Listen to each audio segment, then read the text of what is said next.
नमस्कार, आप देख रहे हैं डीएनए न्यूज। मैं हूं आपके साथ आशा शर्मा। नमस्कार, मैं हूं विनोद बंसल और आज हम आपको मिलवाएंगे एक ऐसी शख्सियत से जिसने बहुत ही कम समय में अपने नाम की ख्याति प्राप्त की। और उनका नाम है जो आज हमारे साथ स्टूडियो में मौजूद है, रवि गर्ग महमिया जी। जी, रवि गर्ग एक ऐसा नाम है जो आज अग्रवाल समाज में बिल्कुल भी एक नया नहीं है। कोई भी व्यक्ति रवि गर्ग महमिया को अगर बुलाता है तो वह आधी रात को भी उनके पास पहुंच जाते हैं। अग्रवाल समाज की रीढ़ की हड्डी कहे जाने वाले रवि गर्ग महमिया जी आज हमारे साथ मौजूद हैं। नमस्कार रवि गर्ग जी, बहुत बहुत स्वागत है आपका डीएनए में।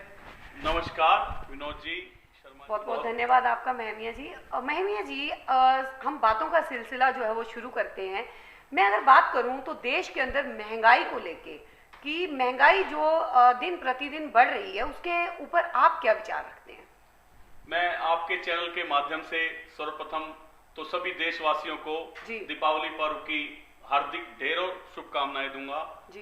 ये जो पर्व है हमारा, हम पहले इस पे आज, क्योंकि हमारा मेन पर्व है हिंदुओं का। जी जी बिल्कुल। जो पर्व है साल में हर बुजुर्ग हो, बच्चा हो, जवान हो, टकटकी लगाए देखते हैं कि ये पर्व कब आए और इसमें हम रंगोलियां बनाएं, सुंदर सुंदर कपड़े पहने, दीपों का एक दीपमाला बनाएं। और ये जो पर्व है ये बुराई पर अच्छाई का है, ये सब कोई मालूम है, बचपन से पढ़ाया जा रहा है हमें कि रामचंद्र जी 14 वर्ष का वनवास अपना पूरा कर कर अपने अयोध्या लौटे थे और उसकी खुशी में सारे नगर वासियों ने दीपमाला की थी।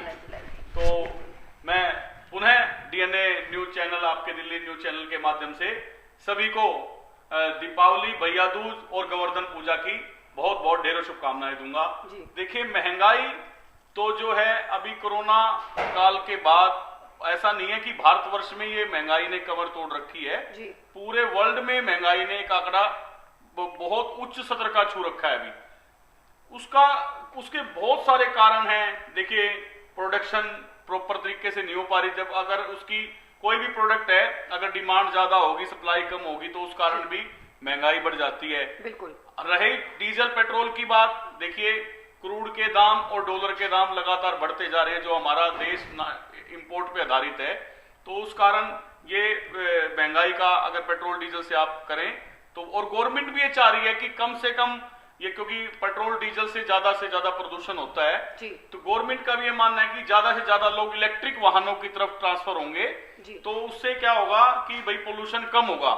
तो मेरा ये मानना है कि महंगाई के ऊपर भी लेकिन कहीं ना कहीं जो है वो बार बार केंद्र सरकार को इसका जो है वो जिम्मेवार माना जाता है। मोदी सरकार को जो है वो बार बार ट्रोल किया जा रहा है महंगाई के ऊपर।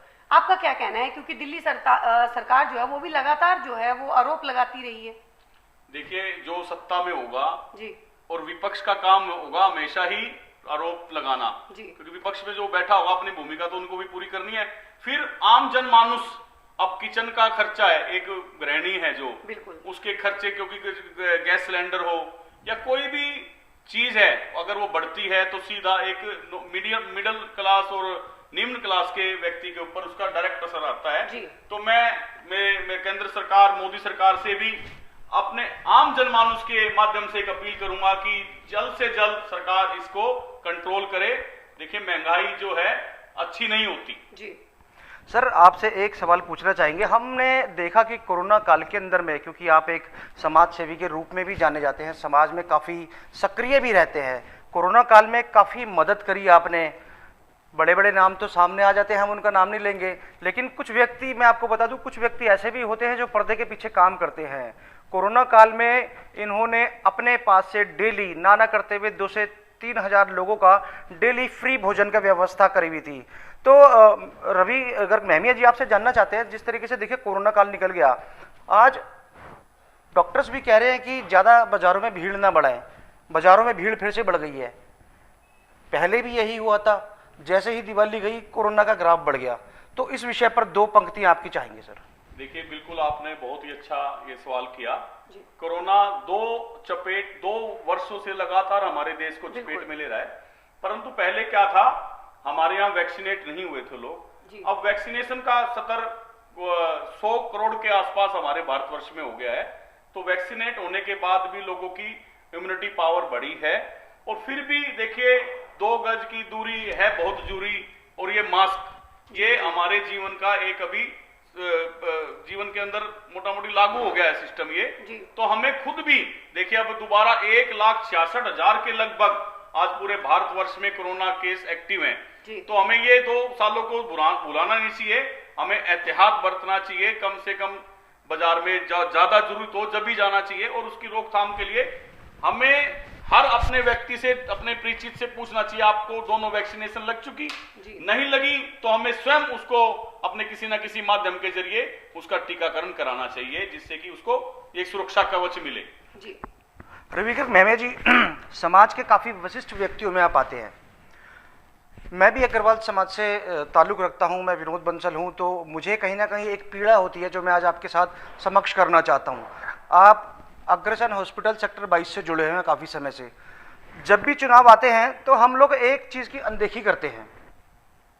वो अनदेखी ये होती है कि जो हमारे को चुनाव चिन्ह दिए जाते हैं उनका बाकायदा एक पोस्टर बनाया जाता है, कुछ पैम्फलेट्स होते हैं, और जब वहाँ पर जो पोलिंग बूथ होता है, जो वोटिंग बूथ होता है, वहाँ पर उनको उड़ाया जाता है, जिसपे हमारे महाराजा अग्रसेन की फ़ोटो होती है, उगता हुआ सूरज होता है, ओम, जो भी हमारे को चुनाव चिन्ह जो है चुनाव अधिकारी देते हैं। तो क्या इससे लगता नहीं कि हम लोग थोड़ा सा इसको गलत कर रहे हैं? हमारे समाज को ये चीजें समझ आनी चाहिए या नहीं? सर, मैं आपका इसमें पक्ष जानना चाहूंगा। बिल्कुल, मैं आपकी बात से सहमत हूं। इसके संदर्भ में कोई हमारे अजय भाई हैं, उन्होंने भी कोई अजय जी रोहिणी रहते हैं, उन्होंने भी इसको संदर्भ में लिया था। और ये बिल्कुल ही नहीं होना चाहिए, क्योंकि निशान तो कोई भी रख सकते हैं। देखिए, महाराजा अग्रसेन अब हमारे हम उनके वंशज हैं, और वो अगर हम पाँव में गिरते हैं, या ओम है जो हमारा एक धार्मिक प्रतीक है, या स्वास्तिक का चिन्ह है, तो ये मैं सभी जितने भी संस्थाएं जो वोटिंग करवाती हैं, मैं सभी से, उनके चुनाव अधिकारियों से विनम्र निवेदन करूंगा कि भविष्य में आप ये चुनाव चिन्हों का प्रयोग ना करें, क्योंकि हमारी धार्मिक भावनाएं आहत होती हैं इससे। और मैं, विनोद जी, आपने कहा कि कोरोना काल में रवि भाई ने सेवा की, मेरा कर्तव्य भी है, मेरा फर्ज भी है। हम भारत के इंसान हैं। हमने विगत वर्ष तो खाने की सुविधा करी थी। इस वर्ष हमने अभिनव पब्लिक स्कूल जो पीतमपुरा में माननीय अमर अग्रवाल जी का स्कूल है, उन्होंने पेशकश की। हमने 50 बेड का उसमें क्वारंटाइन सेंटर स्थापित किया था। जब कोरोना काल की समाप्ति होने लगी, फिर लोगों को डॉक्टर्स की नीड लगने लगी, जिससे कि भाई डॉक्टर्स आसानी से नहीं मिल पा रहे थे, तो हमने महाराजा अग्रसेन भवन पश्चिम विहार के अंदर ओपीडी, निःशुल्क ओपीडी और निःशुल्क क्वारंटाइन सेंटर का हमने स्थापना की थी, जिसमें हजारों लोगों को हमने फ्री ट्रीटमेंट कराया और फ्री दवाइयां उपलब्ध कराई। और कोरोना का जो टेस्ट, जो बड़ी बड़ी ये जो जहां पर टेस्टिंग होती है, वो 1200 रुपए ले रही थी, तो हमने 500 रुपए में अपने टेस्टिंग लैब से सेटिंग करके, उन्होंने मात्र 500 रुपए, हमारे जो भी टेस्टिंग कराने वाले से 500 रुपए ही हमने उनका नॉमिनल चार्ज पे टेस्ट कराया। जी रवि जी, मैं बात करूं, अभी कुछ टाइम बाद जो है वो चुनाव आने वाले हैं निगम के, और अभी जो है बीजेपी की करारी हार जो है वो देखने को मिली है अपने 2-3 जगहों पे जो उपचुनाव थे। तो आपको क्या लगता है कि आने वाले चुनाव के अंदर जो है वो एमसीडी में बीजेपी दोबारा से अपना जो है स्थापन कर पाएगी, या फिर आम आदमी सरकार जो है जिस प्रकार से दावे कर रही है कि इस बार जो है आम आदमी सरकार जो है वो आने वाली है एमसीडी के अंदर, आपको क्या लगता है आपके हिसाब से चुनाव के नतीजे जो कांग्रेस, बीजेपी या फिर आप? देखिए मैडम शर्मा जी, विनोद बंसल जी, मैं कोई राजनीतिक व्यक्ति नहीं हूँ, मैं एक सामाजिक व्यक्ति हूँ।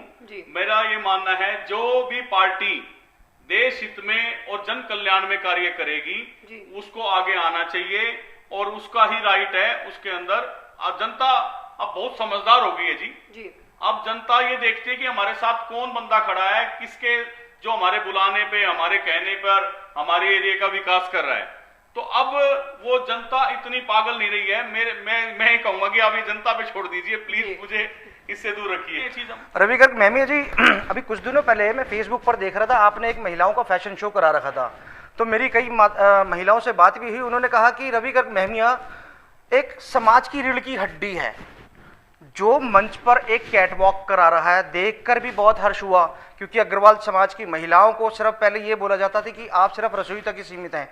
तो रवि गर्ग महमिया जी, आपको इसमें कितना काम करना पड़ा, कितनी मशक्कत करनी पड़ी उन बहनों को एक मंच तक लेकर आने के लिए, क्योंकि आप भी मेरे ख्याल से कुछ एक्टर से कम नहीं लग रहे थे वहां पर जब आप रैंप पे भाभी श्री के साथ वहां पर वॉक कर रहे थे। जी सर, देखिए वैसे तो ये एनआईसी परिवार हमारा एक नॉर्थ इंडिया क्लब परिवार है, जो समय समय पर हमने दिल्ली दौड़ेगी मैराथन भी कराई, हमने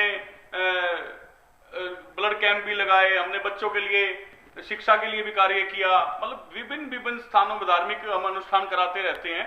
तो एनआईसी का एक ये विंग है, लेडीज विंग जी। तो अभी 2 साल से महिलाएं अपने सब घरों में बैठी थी, और सब महिलाओं के अंदर भी एक, अगर उनको आप आगे लाने की क्षमता दोगे ना, कुछ आप उनको फ्रंट दोगे, तो वो भी आपके साथ कंधे से कंधा मिला के काम करना चाहेंगी। तो विनोद बंसल जी, ऐसा ही मेरा छोटा सा प्रयास था, हमारी अध्यक्षा श्रीमती संतोष अग्रवाल जी और हमारी पूरी टीम ने उसमें एकजुट होकर उसको कार्य को किया। 250 से 300 महिलाएं उसके अंदर, क्योंकि हॉल की कैपेसिटी लगभग इतनी थी, तो उसके लगभग उस हॉल में इतनी महिलाएं थी, और उन्होंने पूरा भरपूर अपना पूरा दिन का एंजॉयमेंट किया। और कैटवॉक के साथ साथ वहां पर दीपावली का पर्व आ रहा था, तो दीपावली मेले का भी आयोजन किया गया। मेहंदी फ्री मेहंदी, जो महिलाओं का करवा चौथ का प्रोग्राम था, उसके लिए फ्री मेहंदी का आयोजन किया हुआ था, डांस कंपटीशन था, बहुत सारे वहां पर कार्यक्रम हमारे लेडीज विंग ने किए थे, और मैं उनकी बड़ी सराहना करता हूं। सर, इसके पीछे किसका हाथ माना जाए, क्योंकि हम अंजुमन देखते हैं कि आप अपनी धर्मपत्नी के साथ होते हैं, सामाजिक कार्य हो चाहे वो हम कह सकते हैं कोई भी कार्य हो, जिसमें आपने लॉकडाउन के अंदर में भी लोगों की बड़ी मदद करी, हमेशा हमने उनको आपके साथ देखा है, तो क्या कहना चाहेंगे?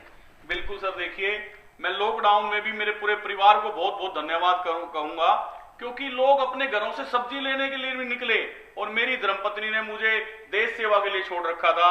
मैं सबके बीच में जाकर हॉस्पिटलों में भी जाता था, सब मरीजों से ही मिलता था, जिससे कि भाई मरीज को भी, हम सामने मरीज देखता है ना कि दूसरा बंदा हमारा हालचाल पूछने आता, तो उसको वैसे इम्यूनिटी बूस्ट हो जाती है सर। तो मैं मेरी धर्मपत्नी और मेरे पूरे परिवार का इसमें हमेशा नमन करूंगा, जो मुझे शक्ति देते हैं जन कल्याण के लिए, मुझे पीठ थपथपाते हैं। जी। तो वाकई में ही रवि जी ने बताया जिस प्रकार से उन्होंने कोरोना के टाइम में घर से बाहर निकल के उनको परिवार का भी पूरा समर्थन मिला, और उन्होंने लोगों के लिए, जनता के लिए काम किया। ऐसे बहुत ही कम लोग होते हैं जो कि जनता के लिए, समाज के लिए आगे आते हैं, और ये कहना गलत नहीं होगा कि भगवान भी उन्हीं के कंधों पे जिम्मेवारियां डालते हैं जो इसको उठाने के काबिल होते हैं। जी हाँ, एक चीज और कहना चाहूंगा, जिस तरीके से अग्रवाल समाज के चुनाव होते हैं, रवि गर्ग महमिया जी ने सभी संस्थाओं से एक निवेदन किया है कि इन चुनाव चिन्हों का उपयोग ना किया जाए, लोगों की आस्था से ना खेले। अग्रवाल समाज एक छोटा समाज नहीं है। रवि गर्ग जी, आप स्टूडियो में आए, आपका बहुत बहुत स्वागत।